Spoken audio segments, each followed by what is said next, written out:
ਸਾਰੇ ਪਠਾਨਕੋਟ ਵਾਸੀਆਂ ਨੂੰ मैं दसना चाहना है कि असी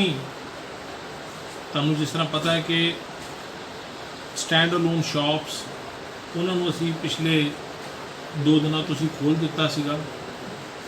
और अगलियां जिहड़ियां छूटां हैगियां ने जिस तरह बाकी जिलों के विच होईयां ने असी भी हुण पठानकोट दे विच सोच रहे हैं कि आपां भी सरकार ने जिहड़ा हुक्म कीता है उहदे मुताबक शहर दे विच सारियां जिहड़ियां दुकानां ने उन्होंने किसी तरीके दे नाल इस तरीके नाल मेन बाज़ारां दे विच चाहे वो रोटेशन पॉलिसी हो जाए भी एक दिन कपड़े की दुकान है दूसरे दिन जिहड़ा है मुनियारी इस तरह के ग्रुप बना के या मोबाइल दियां दुकानां एनकां दी रिपेयर इस तरह के असीं अलग अलग ग्रुप बना रहे हैं 2-3 ग्रुप बना के वक्रे वक्रे दिनों च उन्होंने खोलिया जाए। सो ये हुक्म असी कोशिश कर रहे हैं भी कल तो ये हुक्म असी कल हुक्म करके परसों सवेर तो असी इहनूं लागू करिए और उहदी टाइमिंग भी असी जिहड़ी हुण सरकार वालों आई है कि लोगों ने मंग की है कि 9 तो 1 बजे तक उहदा टाइम करता जाए वो भी असी उहदे मुताबक हुक्म करांगे। नाल ही जिहड़ियां कोई जरूरी वस्तां ने उन्हां बारे भी हुक्म करांगे क्योंकि वो थोड़ी अर्ली मॉर्निंग चाहीदियां हुंदियां ने। सो इस सारी चीज़ नूं असी हुण हुक्म करन जा रहे हैं। जिहड़ी सारे पठानकोट वासियां नाल मेन मकसद है मेरा अज गल करन दा ਉਹਦਾ मेन मकसद ये है कि जो असी कल हुक्म जारी करांगे मैं ये दसना चाहना है कि पिछले 40 दिनों के विच जो असी हुक्म समय समय पर देंदे रहे सरकार दे लोगों ने काफ़ी हद तक उन्होंने बड़ी जिम्मेवारी के नाल सहयोग दिता और निभाया और तकलीफ भी सही घरां च रहे बड़ा औखा हुंदा रहना लेकिन उन्होंने ये तकलीफ भी झली। लेकिन आपां नूं पता है कि इस बीमारी की लड़ाई आपां ने उस जिहड़ी 40 दिनों की अपनी मेहनत सी इंज करन दे नाल आपां सारिਆਂ ने इस बीमारी नूं एक पद्धर ते रोक के भी जरूर रखिया और आपां अपने शहर के बहुत ज़्यादा जरूरत तो वध केस वधन भी नहीं दिते और जिस तरह अपने केस आए हौली हौली वो केस वापस ठीक हो के भी जाने शुरू हो गए। हुण भी 1-1 2-2 केस जे आ रहे हैं तो उसकी कोई प्रॉब्लम नहीं है क्योंकि ये ऐसी बीमारी है जिहदे च ये नहीं है कि भी जी हो गई है तो बहुत वड्डी प्रॉब्लम है। जे हो गई है तो थोड़े जे 13-14 दिनों का एक प्रोसीजर है उस तो बाद मैडिसिन खा के वो ठीक भी हो के लोग वापस जा रहे हैं। सिर्फ एको ही गल का ध्यान रखने की लोड़ है कि आपां बहुत ज़्यादा लोग जे एकदम बीमार होने हैं उत्थे जाके कई बार मुश्किल होंदी है साड़ी व्यवस्था दे विच एकदम इन्ने लोगों को जे आपां हैंडल करना है तो मुश्किल आ जाती है। ਉਹਦਾ ਇੱਕੋ ਇੱਕ ਤਰੀਕਾ ਹੈ कि ਆਪਾਂ सारे जाने इस गल ਨੂੰ बेहद संजीदगी ਦੇ ਨਾਲ समझ ਲਈਏ कि जे ਆਪਾਂ दूर दूर रहांगे भीड़ भड़का नहीं करांगे हौली हौली जो सरकार ਦੀਆਂ ਹਦਾਇਤਾਂ ਉਹਦੇ ਮੁਤਾਬਕ मास्क ला के पब्लिक प्लेस ਤੇ ਵਿਚਰਾਂਗੇ ਤੇ ਜੇ ਇਨਫੈਕਸ਼ਨ ਹੁੰਦੀ ਵੀ ਹੈ ਕਿਸੇ ਤਰੀਕੇ ਨਾਲ ਤੇ ਉਹ ਬੜੀ ਹੌਲੀ ਹੌਲੀ तरीके ਦੇ ਨਾਲ ਹੋਏਗੀ और जे उहदे चों खुदा ना खास्ता कोई बीमार भी हुंदा है तो वो हो जाता है कि वो दाखिल हो के ठीक हो के वापस भी चल जाएगा। इस तरीके दे नाल किते ना किते आपां अपना जिहड़ा है मैडिकल व्यवस्था नूं बड़े बेहतर तरीके दे नाल लोकां दा इलाज भी कर पावांगे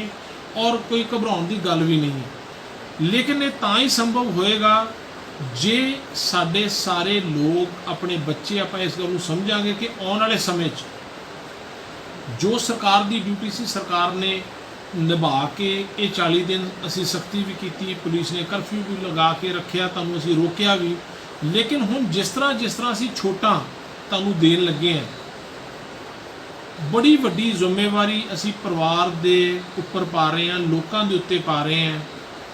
समाज सुधारकों के उत्ते पा रहे हैं चुने हुए नुमाइंदियां के उत्ते पा रहे हैं मुहल्ला लैवल ते प्रधानां के उत्ते व्यापार मंडलों के उत्ते पा रहे हैं कि जे हुण छोटा असीं तुहानूं देणियां है इन्हां छोटां नूं बड़ी समझ बूझ दे नाल लागू करवाओ ताकि साडी जिहड़ी बीमारी जिन्हों असीं रोक के रखिया है आपां किते उहनूं फिर अपने हत्थों ना निकल जावे। और उहदे लई एकमात्र इक्को ही एक मेरी अपील है जदों असीं ये कल हुक्म जारी करिए तो परसों सवेर तो लोग बाज़ारां 'च आउण ਇੱਕ ਤੇ ਉਸੇ ਰੋਟੇਸ਼ਨ ਦੇ ਮੁਤਾਬਕ ਦੁਕਾਨਾਂ ਖੁੱਲ੍ਹਣੀਆਂ ਚਾਹੀਦੀਆਂ ਨੇ ਜਿਸ ਤਰ੍ਹਾਂ ਹੁਕਮ 'ਚ ਦਰਜ ਹੋਵੇਗਾ। ਦੂਸਰਾ, ਜੇ ਅਸੀਂ ਟ੍ਰੈਫਿਕ ਬੰਦ ਕੀਤੀ ਹੈ ਤੇ ਕੋਈ ਬੰਦਾ ਮੋਟਰਸਾਈਕਲ ਦੇ ਉੱਤੇ ਜੇ ਆ ਰਿਹਾ ਹੈ ਤੇ ਸਿਰਫ ਉਹੀ ਮੋਟਰਸਾਈਕਲ ਤੇ ਕਾਰ ਦੀ ਵਰਤੋਂ ਕਰ ਸਕਦਾ ਜੇ ਕਿਸੇ ਨੇ ਦਫ਼ਤਰ ਜਾਣਾ ਹੈ ਜਾਂ ਜਿਹੜੇ ਦਫ਼ਤਰ ਅਸੀਂ ਉਹਨੂੰ ਖੋਲ ਰਹੇ ਹਾਂ। ਆਮ ਲੋਕਾਂ ਵਾਸਤੇ ਇਹ ਛੋਟ ਨਹੀਂ ਹੋਵੇਗੀ। ਵਾਹੀਕਲ ਟ੍ਰੈਫਿਕ ਬਿਲਕੁਲ ਬੰਦ ਰਹੇਗਾ। ਮੋਟਰਸਾਈਕਲ ਤੇ 2 ਜਣਿਆਂ ਦੇ ਚੜ੍ਹਨ ਤੇ ਬਿਲਕੁਲ ਪਾਬੰਦੀ ਰਹੇਗੀ। ਗੱਡੀ ਦੇ ਵਿੱਚ ਵੀ ਸਿਰਫ ਇੱਕ ਡਰਾਈਵਰ ਤੇ ਇੱਕ ਆਦਮੀ ਪਿੱਛੇ ਹੋਏਗਾ, ਉਹਦੇ 'ਚ ਵੀ ਤੁਸੀਂ ਜ਼ਿਆਦਾ ਜਾਣੇ ਨਹੀਂ ਬੈਠ ਸਕਦੇ। ਇਹ ਸਾਰੀਆਂ ਦੀਆਂ ਸਾਰੀਆਂ ਪਾਬੰਦੀਆਂ ਦੀ ਬੜੀ ਬਰੀਕੀ ਦੇ ਨਾਲ ਤੁਹਾਨੂੰ ਸਾਰਿਆਂ ਨੂੰ ਪਾਲਣਾ ਕਰਨੀ ਪੈਣੀ ਹੈ, ਕਿਉਂਕਿ ਅਸੀਂ ਖੁਦ ਵੀ ਇਹਦੇ 'ਤੇ ਅੱਖ ਰੱਖਾਂਗੇ, ਮੋਨੀਟਰ ਕਰਾਂਗੇ। ਔਰ ਜਿਹੜੀ ਦੁਕਾਨ ਆਪਣੀ ਰੋਟੇਸ਼ਨ ਪਾਲਿਸੀ ਤੋਂ ਬਾਹਰ ਜਾ ਕੇ ਖੁੱਲ੍ਹਦੀ ਹੈ ਉਸ ਦੁਕਾਨ ਨੂੰ ਇੱਕ ਚੇਤਾਵਨੀ ਦੇਣ ਤੋਂ ਬਾਅਦ ਦੂਸਰੀ ਵਾਰੀ ਸੀਲ ਕਰ ਦਿੱਤਾ ਜਾਏਗਾ ਔਰ ਅਸੀਂ ਉਸ ਦੁਕਾਨ ਨੂੰ ਬਿਲਕੁਲ ਨਹੀਂ ਖੋਲਾਂਗੇ, ਕਿਉਂਕਿ ਉਹ ਦੁਕਾਨ ਸਾਡੇ ਸ਼ਹਿਰ ਵਾਸਤੇ ਬਿਮਾਰੀ ਫੈਲਾਉਣ ਵਾਸਤੇ, ਇਹਦਾ ਮਤਲਬ ਇਹ ਹੈ ਕਿ ਉਹ ਸੰਜੀਦਾ ਨਹੀਂ ਹੈ ਔਰ ਉਹ ਜ਼ਿੰਮੇਵਾਰੀ ਨਹੀਂ ਨਿਭਾ ਰਿਹਾ ਔਰ ਕਿਸੇ ਇੱਕ ਬੰਦੇ ਦੀ ਨਲਾਇਕੀ ਕਰਕੇ ਅਸੀਂ ਸ਼ਹਿਰ ਨੂੰ ਰਿਸਕ 'ਚ ਨਹੀਂ ਪਾ ਸਕਦੇ। ਸੋ ਮੇਰੀ ਬੇਨਤੀ ਹੈ ਵੀ ਉਹ ਸਾਰੇ ਦੁਕਾਨਦਾਰ ਵੀਰ ਇਸ ਗੱਲ ਨੂੰ ਸਮਝਣ ਕਿ ਹੁਕਮ ਦੇ ਮੁਤਾਬਕ ਰੋਟੇਸ਼ਨ 'ਚ ਖੋਲ੍ਹਣ ਔਰ ਜਦੋਂ ਉਹਨਾਂ ਦੇ ਗਾਹਕ ਦੁਕਾਨਾਂ 'ਤੇ ਆਉਂਦੇ ਨੇ ਉਹਨਾਂ ਨੂੰ ਸੋਸ਼ਲ ਡਿਸਟੈਂਸਿੰਗ, ਦੂਰੀ ਬਣਾ ਕੇ ਖੜੇ ਰਹਿਣਾ,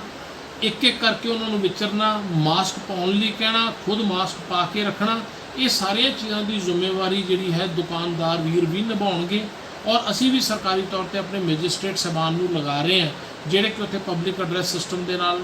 ਬਾਜ਼ਾਰਾਂ 'ਚ ਜਾ ਕੇ ਇਹਨਾਂ ਨੂੰ ਅਗਾਹ ਕਰਦੇ ਰਹਿਣਗੇ। ਇਸ ਉਮੀਦ ਦੇ ਨਾਲ ਇਹ ਜ਼ਿੰਮੇਵਾਰੀ ਅਸੀਂ ਹੁਣ ਲੋਕਾਂ 'ਤੇ ਪਾਉਣ ਜਾ ਰਹੇ ਹਾਂ, ਪਰਿਵਾਰਾਂ ਨੂੰ ਦੇਣ ਜਾ ਰਹੇ ਹਾਂ ਕਿ ਜੇ ਅਸੀਂ ਹੁਣ ਖੁੱਲ੍ਹ ਦੇ ਰਹੇ ਹਾਂ ਤਾਂ ਇਸ ਖੁੱਲ੍ਹ ਨੂੰ ਆਪਾਂ ਬਹੁਤ ਸਮਝਦਾਰੀ ਦੇ ਨਾਲ ਅਵੇਲ ਕਰੀਏ ਔਰ ਇਹ ਨਾ ਹੋਵੇ ਵੀ ਅਸੀਂ ਇਸ ਖੁੱਲ੍ਹ ਦਾ ਨਜਾਇਜ਼ ਫਾਇਦਾ ਉਠਾਈਏ ਔਰ ਫਿਰ ਦੁਬਾਰਾ ਜਿਹੜੀ ਹੈ ਬਿਮਾਰੀ ਜਿਹੜੀ ਆਪਣੇ ਕੰਟਰੋਲ 'ਚ ਹੈ ਉਹ ਹੱਥੋਂ ਬਾਹਰ ਹੋ ਜਾਵੇ। ਉਮੀਦ ਹੈ ਕਿ ਤੁਸੀਂ ਮੇਰੀ ਜਿਹੜੀ ਹੈ ਬਤੌਰ ਡਿਸਟ੍ਰਿਕਟ ਮੈਜਿਸਟ੍ਰੇਟ ਜਿਹੜੀ ਇਹ ਅਪੀਲ ਹੈ ਸਾਰਿਆਂ ਨੂੰ, ਇਹਨੂੰ ਪੂਰੀ ਸੰਜੀਦਗੀ ਦੇ ਨਾਲ ਜਿਹੜਾ ਹੈ ਇਹਨੂੰ ਸੁਣੋਗੇ ਔਰ ਆਪਣੇ ਮਾਈਂਡ ਦੇ ਵਿੱਚ ਇਸ ਗੱਲ ਨੂੰ ਰਜਿਸਟਰ ਕਰਕੇ ਆਪਣੇ ਪਰਿਵਾਰ ਵਾਲਿਆਂ ਨੂੰ ਵੀ ਦੱਸੋਗੇ। ਸੋ ਮੈਂ ਸਾਰਿਆਂ ਨੂੰ ਇਹੀ ਕਹਿਣਾ ਚਾਹੁੰਦਾ ਕਿ ਆਪਣਾ ਸ਼ਹਿਰ ਅਸੀਂ ਹੁਣ ਖੋਲ੍ਹਣ ਜਾ ਰਹੇ ਹਾਂ ਸਰਕਾਰ ਦੀਆਂ ਹਦਾਇਤਾਂ ਮੁਤਾਬਕ ਇੱਕ ਡਿਸਪਲਿਨਡ ਵੇ ਦੇ ਨਾਲ ਥੋੜ੍ਹਾ ਥੋੜ੍ਹਾ ਕਰਕੇ ਖੋਲ੍ਹਾਂਗੇ ਔਰ ਉਹਦੇ 'ਚ ਕੁਝ ਦੁਕਾਨਾਂ ਨੂੰ ਜਿਹੜੀ ਮਨਾਹੀ ਹੈ ਜਿਸ ਤਰ੍ਹਾਂ ਕਿ ਮਾਲ, ਜਿਮਨੇਜ਼ੀਅਮ ਹਾਲਸ, ਵਾਲ ਕੱਟਣ ਦੀਆਂ ਦੁਕਾਨਾਂ ਜਾਂ ਇਹੋ ਜਿਹੀਆਂ ਦੁਕਾਨਾਂ ਜਿੱਥੋਂ ਬਿਮਾਰੀ ਹੋਣ ਦਾ ਕੁਛ ਇੱਕ ਅਸੀਂ ਕੈਟਾਗਰੀਜ਼ ਨੂੰ ਅਸੀਂ ਬੈਨ ਰੱਖਿਆ ਹੈ, ਉਹ ਅਜੇ ਵੀ ਬੈਨ ਰਹੇਗੀ, ਉਸ ਆਰਡਰ 'ਚ ਸਪਸ਼ਟ ਕਰ ਦਿੱਤਾ ਜਾਏਗਾ। ਸੋ ਇਸ ਉਮੀਦ ਨਾਲ ਮੈਂ ਸਾਰਿਆਂ ਨੂੰ ਜਿਹੜਾ ਹੈ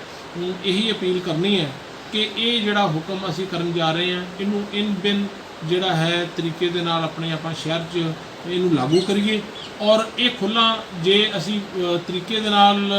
ਇਹਨਾਂ ਨੂੰ ਲਾਗੂ ਕਰਦੇ ਹਾਂ ਤੇ ਆਉਣ ਵਾਲੇ ਦਿਨਾਂ 'ਚ ਜਿਹੜਾ ਹੈ ਅਸੀਂ ਜੇ ਗ੍ਰੀਨ ਜ਼ੋਨ ਵੱਲ ਨੂੰ ਆ ਜਾਂਦੇ ਹਾਂ ਤਾਂ ਅਸੀਂ ਹੋਰ ਵੀ ਜਿਹੜੀਆਂ ਖੁੱਲ੍ਹਾਂ ਨੇ ਉਹਨਾਂ ਨੂੰ ਬਿਲਕੁਲ ਮੁਕੰਮਲ ਸ਼ਹਿਰ ਨੂੰ ਖੋਲ੍ਹਣ ਵਾਲੇ ਬੰਨੇ ਜਾ ਸਕਦੇ ਹੈਗੇ ਹਾਂ। ਜਿਸ ਤਰੀਕੇ ਨਾਲ ਇੰਡਸਟਰੀ, ਫੈਕਟਰੀਆਂ ਨੂੰ ਅਸੀਂ ਆਲਰੇਡੀ ਖੋਲ੍ਹ ਚੁੱਕੇ ਹਾਂ ਔਰ ਉੱਥੇ ਕੰਮ ਸ਼ੁਰੂ ਵੀ ਹੋ ਗਿਆ ਹੈਗਾ, ਤੋ ਸ਼ਹਿਰ ਵੀ ਆਪਣਾ ਹੁਣ ਖੁੱਲ੍ਹਣ ਜਾ ਰਿਹਾ ਹੈ। ਸੋ ਮੇਰੀ ਸਾਰਿਆਂ ਨੂੰ ਇੱਕ ਹੱਥ ਜੋੜ ਕੇ ਬੇਨਤੀ ਹੈ ਕਿ ਆਪਾਂ ਇਸ ਚੀਜ਼ ਨੂੰ ਹੁਣ ਬੜੀ ਜ਼ਿੰਮੇਵਾਰੀ ਦੇ ਨਾਲ ਅੱਗੇ ਲੈ ਕੇ ਚੱਲੀਏ। ਧੰਨਵਾਦ। ਜੈ ਹਿੰਦ।